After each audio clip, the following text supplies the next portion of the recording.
Oh, hello.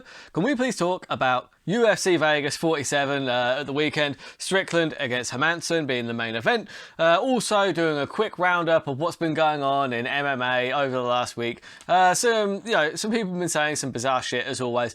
Gonna have a bit of a laugh at some of that. Just the lighter side of MMA news, really. Who wants to get bogged down in all the negativity and shit? If that sounds good, stay with me for the Burt Locker episode 105.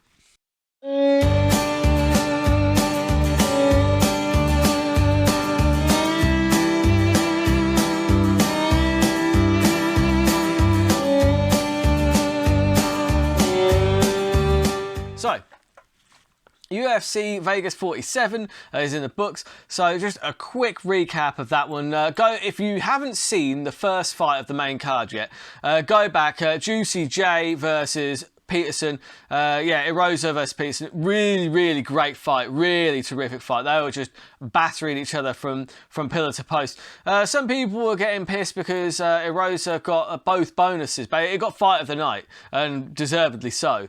But people were getting upset because he got both bonuses, and he was like, yeah, I made more from my opponent's purse than I did from my own purse. It's like, yeah, that's because you got fight of the night and you got an extra like 50, well, you got 50 grand for yourself and his bonus as well, an extra 50 grand because he missed weight. So it's like people go, oh, how can he get 30% of his opponent's purse and that's more than he normally gets paid? It's like, yes, because he got the bonuses, dickhead. Good lord. Do you know what I mean? And also, like, and people say, well, you know, both of them should have got the bonus. It's like, no, that's where, if you miss weight, you forfeit the right to any bonuses. Thing is, making weight is very important. It's a part of your contract. If you don't meet that part of your contract, then unfortunately you don't get all the perks that comes along with making weight. And why should they make an exception at any point? Because that's going to encourage people to miss weight more. You know, you're misunderstanding what that discouragement is supposed to be. It's supposed to be a discouragement. If it wasn't, then people would just be like, well, I'll just miss weight all the time, go in heavy, get fight of the night, and then, yeah, it's like, no, that's not how it works. Come on now. Be reasonable. Anyway, great fight, go back and watch it. And unfortunately, surely that's it for Smiling Sam Alvey now, isn't it? I mean, getting submitted in, what was it, the first or second round, I think it was. He didn't look good at any point. He didn't really, like, kind of bite on his mouthpiece and throw, and he should have done, really. To be fair, he did catch him a few times, but it's just... problem is, Smiling Sam, he's not going to crack the top 10, is he? Like, respectfully, I like Sam Alvey. He's a really tough fighter. But, you know, he hasn't won since 2018. He's on...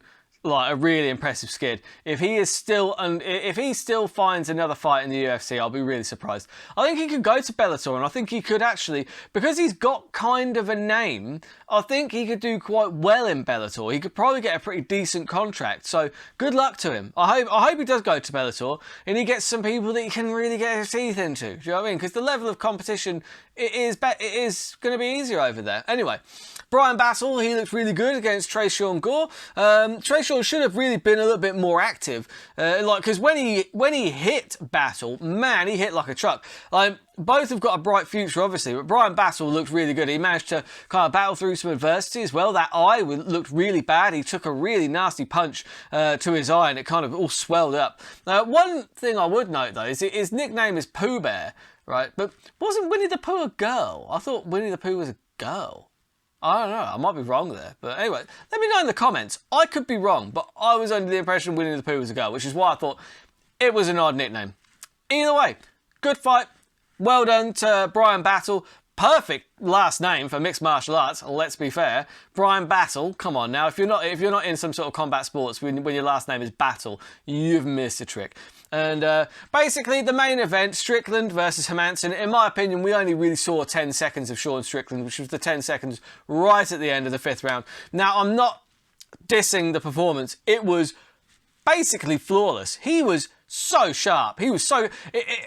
in a way, it impressed me a little bit more because it wasn't just wild savage, but his movement was unbelievable. He was just an inch away.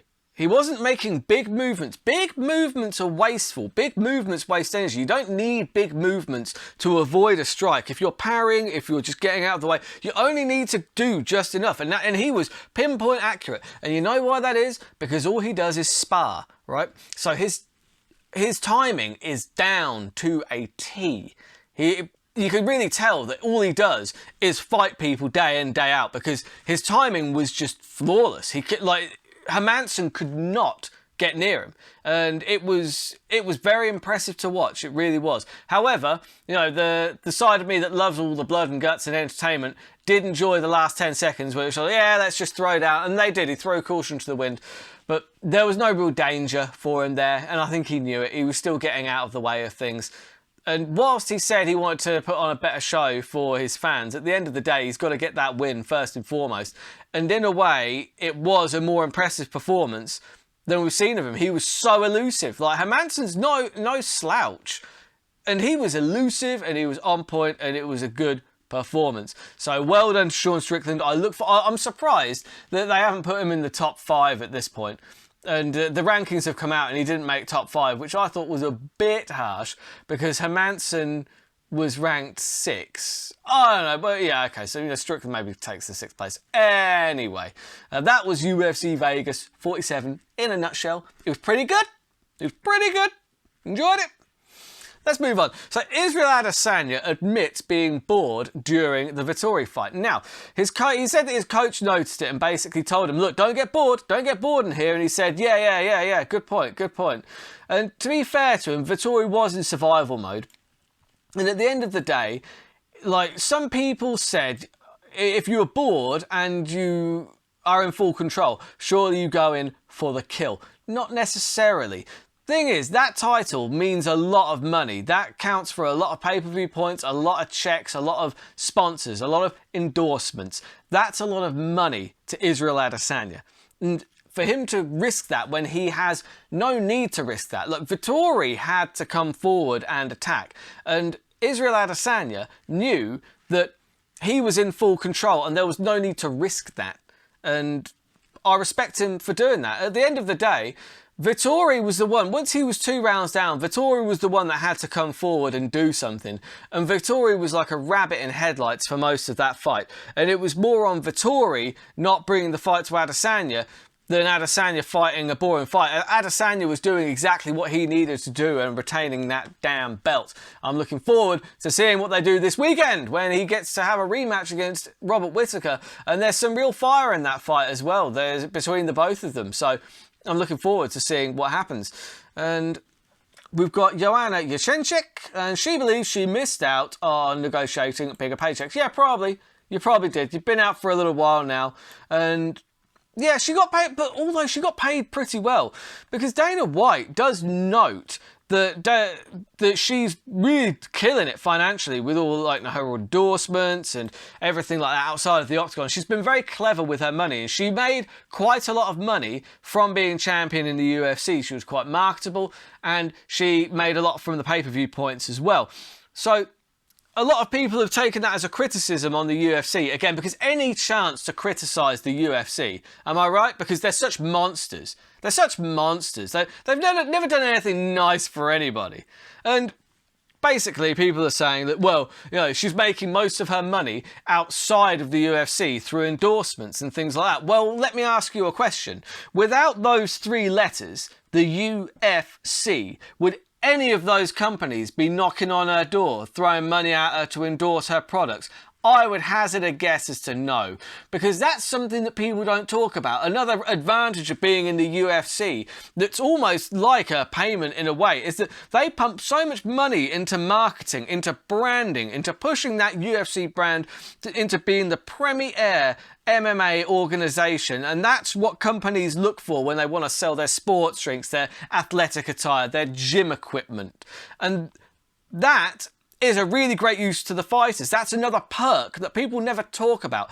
All of those endorsements that they get, they wouldn't get if they were not in the UFC. Maybe they would get some sponsors and things like that in Bellator, but the premier organisation, everybody knows it, is the UFC, and the sponsors know that as well. They're not idiots. So that is another thing that is a real advantage of having a UFC contract that I don't think really people shine a light on enough, because it's far too popular to just like trash the UFC and just paint Dana White as this demon devil character who is robbing the fighters blind and getting rich off their blood and sacrifice and not paying them a penny. It's far more popular to go with that narrative, because there's that kind of gripe, that currency in being outraged. This whole outrage culture at the moment, honestly, it drives me up the wall. People just getting off on being outraged. It's what people get their jollies these days. Just clicking through social media and being outraged by things. I don't know, man. I think it's just a very negative path. But either way, I think, good for Joanna Yeshenshik. She's killing it outside of the UFC. And does she need to come back and fight again? She took a real battering off of Yang Wei Li the last time. That was a fight that would take time off your life, potentially. And she's set for life. She doesn't need to fight again. So why? Why bother? But anyway, moving on. A lot of people have been throwing around who would win in an MMA fight, Brock Lesnar or Bobby Lashley. Okay then, so there's this one guy up here. I'll throw this picture up here. He's put all his text down here. Basically, he's a Brock Lesnar hater. He seems to love Bobby Lashley, and he's thrown a few things up there. A couple of good points. So yeah, anyway, he keeps on talking about how Bobby Lashley wrestled whilst being in MMA. Now, okay, that sounds really impressive off the face of it. I doubt he would have been able to compete with the level of competition in the UFC whilst keeping up a full-time wrestling career. And also, I would say that TNA and Strikeforce had a deal going at one point where they had payments going back and forth, where they were allowing their wrestlers to go and fight in Strikeforce and vice versa. They had a little bit of a partnership going, so it was mutually beneficial. If you are competing with UFC guys, I don't know if you'd be able to keep up a full-time wrestling career. I think the fact that you had a full-time wrestling career says a lot about the level of competition that Lashley was facing at the time. Because let's be fair, when you look at the level of competition that each of them faced, when Brock Lesnar was fighting Randy Couture for the UFC heavyweight title, Bobby Lashley was fighting Bob Sapp. Bob Sapp. The punch-drunk, half-retired Bob Sapp, whilst Brock Lesnar was taking on the UFC heavyweight champion, one of the greatest to ever do it, Randy Couture. That's the difference between these guys, is the level of competition. Because this guy then goes, oh, well, Lashley lost twice, but look at the fight. Something about the referee constantly interrupting him or something. But again, I would say, look at his losses, but also look at his wins. Who has he fought? Who has Bobby Lashley fought? Where's Sims? Where's I've got no wrestling defense Sims? Mr. James Colossus, old over the hill Thompson. I thought that James Thompson was still in hiding from getting beaten up by Fedor's junky older brother. Jesus, that's not exactly a level of competition that's worth bragging about, is it? Come on now. At the end of the day, how is that an impressive... How are any of those impressive wins? None of them are impressive wins. Bobby Lashley might have like 15 wins on his record, but he doesn't have a single impressive one on there. Whereas Brock Lesnar, okay, his record is pretty bad when you look at just the numbers, but look at who he fought.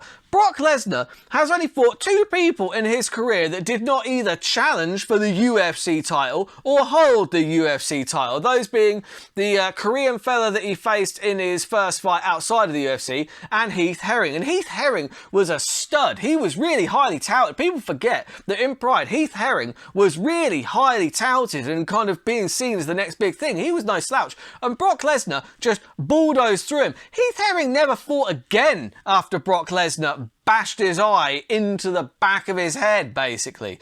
People forget People forget that Brock Lesnar, whilst he's a professional wrestler now and he's like 44 years old and he's probably never coming back to professional mixed martial arts, there was a time where he was the heavyweight champion and defended the heavyweight title and was tied for the most heavyweight title defenses in UFC history until Stipe Miocic broke that record very recently. And people are so quick to dismiss Brock Lesnar's achievements, it's kind of laughable. The man, yeah, okay, he got his title shot based on his name, but actually it wasn't based off of his name at all. He wasn't even supposed to have that title shot. Randy Couture's opponent fell out and Dana White asked Brock Lesnar, look, do you want to fight for the title instead of fighting Czech Congo? Because let's be fair, like, Brock Lesnar's next opponent was supposed to be Czech Congo.